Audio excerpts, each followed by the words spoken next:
ቤተሰብ ሰላም እንዴት ናችሁ? እና ያው ባለፈው በጣም የገረመኝ ነገር ይህ ቦታ ይታያቸዋል። ይህ ቦታውን አየር መንገድ ቤት ነው የሚባለው። እንግዲህ ቦሌ አየር መንገድ እዛ ጋር የሚሰሩት ሰራተኞች እዚህ ነው የሚኖሩት። እና በጣም አንድ ቆንጆ ልጅ ነበረች። ቤቱ እንኳን ራሱ ማሳየት እናንተ ይችላሉ። ቤቱ እዛ ጋር መጨረሻው ጋር ነው ያለው ማለት ነው። ይሄ ሁለት ታንከር ያለበት ቤት ነው። እና እዚህ ወደዚህ አካባቢ ስራ ቦታ ነበረ ይታያቸው ለምሳሌ ስራ እየተሰራ ያለው። ከዛ እሷን እዛ ቁጭ ብላ ነበረች። ቅዳሜ ትምህርት የለምና ከሰዓት አካባቢ ፀጉር እየተሰራች ብቻ ቁጭ ብላ ነበረች። ከዛ እኔም እሷን እያየው እሷንም ደግሞ እኔን እያየች ነበረ። እና በጣም ነው የሚገርመው። ከዛ እኔ ሳላስበው ደጋግማ እኔም ታያኛለች ማለት ነው ልጅቷ። ከዛ ግራ ተጋባው፣ ልብ በጣም ደነገጠ። እኔም ደጋግሜ ያየዋት እሷን ታያኛለች ደጋግማ። ከዛ በቃ ብቻ የሆነ ነገር እንዳሰበች ለኔ ትዝ አለኝና ከዛ በቃ የሆነ ነገር እንደፈለገች በጣም ወዲያው ነው የገባኝ ማለት ነው። ከዛ እንግዲህ እንዴት ማድረግ እችላለሁ ብዬ ከዛ ከትንሽ ደቂቃ በኋላ እያሰብኩ ነበርና ከዛ በቃ ልብ በቃ ውልቅ አለ በዛው። በቃ የሚገርመኝ ነገር ማለት ነው። ከዛ ትንሽ ቆይቼ ተመልሼ አሁን ሳየው ወደዚህ ታኛለች እኔን። ከዛ እኔ ደግሞ ይሄማ የሆነ ነገር ያስፈልገኛል ብዬ አሰብኩና የሆነ ምን ላድርጋት ምናምን አልኩኝ። እንግዲህ አሁን ወደዛ ግቢ ለመግባት እሷ ጋር ለመሄድ ማይቢ ቤተሰብ ውስጥ ላይ ሊኖር ይችላል። ብቻ ፋዘር ማዘር ሊኖር ይችላል፣ ወይ ሲስተሮቹ ወንድሞቹ ሊኖሩ ይችላሉ። ግን ብቻ ግን እንዴት ሆኜ ልግባ እንዴ? በጣም ከባድ ነው። በዛው ደግሞ አጥር አለ፣ ጥበቃ አለ። እንግዲህ እንዴት ነው የማደርገው? ጥበቃ ደግሞ ወደ ታች አካባቢ ነው ያለው። ከዛ ብቻ የሆነ ሀሳብ መጣ ማለት ነው። በጣም ነው የገረመኝ ነገር ማለት ነው። ምን ብዬ አሰብኩኝ፣ በቃ አሁን አንድና አንድ አማራጭ ምን ማድረግ ስልክ ቁጥር መቀበል ነው አይደል? ስለዚህ ስልክ ቁጥሯን ለመቀበል ወሰንኩ ማለት ነው። ስልክ ቁጥሯን እንኳን ለመቀበል ቢያንስ ወደ ውስጥ መግባት አለብኝ። እኛ ራሱ እንኳን የምናወራው ድምጻችን እንኳን ራሱ አይሰማም። ራሱ አንዱ ድምጽ መስማት አንፈልግም። ለምን? ትንሽ ቦታው እርቀት አለ። የቦታው እርቀት ስላለው ምንም በጣም ከባድ ነው። እና የመጣ ሀሳብ ምን መሰላችሁ? በቃ በምልክት ማለት ነው ወረቀት ላይ እንደዚህ ጻፍና ብዬ በምልክት ነገርኳት ማለት ነው። በሩቅ ሆኜ ማለት ነው። እሷ ላይ ነው G+2 ነው ያለችው። ከዛ ወረቀት ላይ ጻፍና ቁጥሩን ላክ ብዬ ነገርኳት።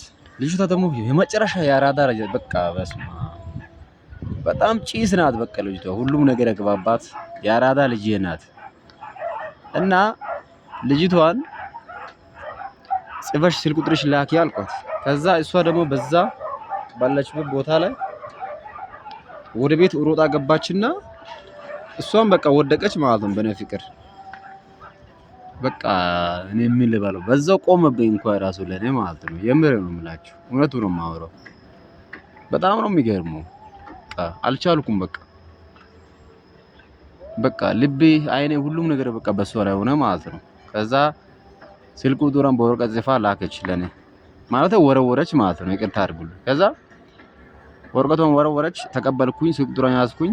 በዛው በቃ ቁጥሩን በዛው ደግሞ ተቸገርኩኝ። በቃ ስደውላ ብሎክ ታደርጋለች፣ ትዘጋለች።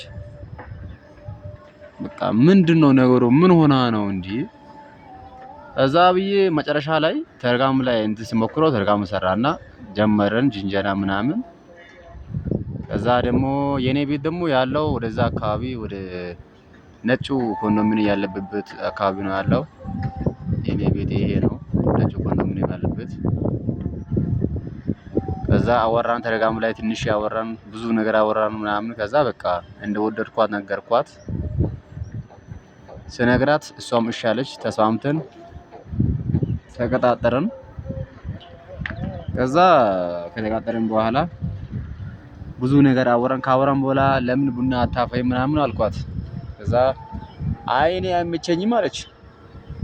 አይኩ ትምህርት ቤት ቅዳሜና እሑድ ስለሌለ እረፍት ስለሆናችሁ ለምን ቢያንስ አንድ 15 ደቂቃ መተሽ እኔ ጋር ቡና አፍልተሽ ለምን አብረን አንጠጣም አልኳት።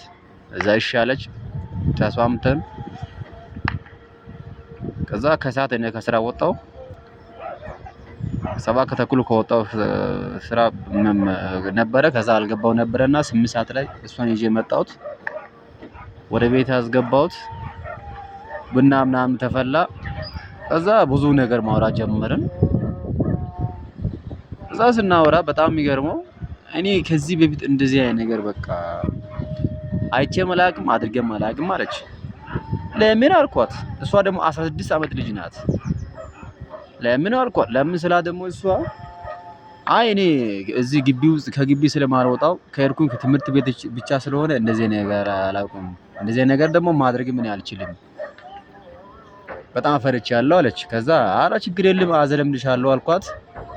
ቀስ ብዬ ትንሽ ብዙ ወሬ ካወራው በኋላ ትንሽ ናጋ ሳርጋት በቃ አትንካብኝ ምናምን ብቻ ብዙ ነገር ታወራለች። በቃ ጮች በቃ አትንካብኝ፣ እኔ እንደዚህ አይነት ነገር አልችልም፣ እኛ የተዋወቅነው ለዚህ ነው እንደምናምን ብላ ብዙ ፕሮሰስ አበዛች። ግን እኮ ፍላጎት ነበራት፣ ግን ከዚህ በፊት አድርጋ ስለማታውቅ ነገሩ አዲስ ስለሆነች ብላ ነው ማለት ነው። ከዛ ያው ቀስ ያልኳት ዳበስኳት። በቃ በጣም የገረመኝ ከዛ ቀስ ያርገ ማለት ነው ቅንጥሩ አካባቢ ትንሽ ነካ ሳረጋት በቃ ውይ ምናምን አለች። ከዛ ቀስ ያረኩኝ ብዙ ነገር አወራው። ከዛ በቃ አንድ ሳምኳት፣ እሷን ሳመች። የሚገርመኝ ነገር ከዛ ፋንቷ ምናምን ማውላለቅ ጀመረች። ከዛ ከላይ ወታች የገለባበትኩ በዳዋት ማለት ነው። በጣም ነው የሚገርመኝ።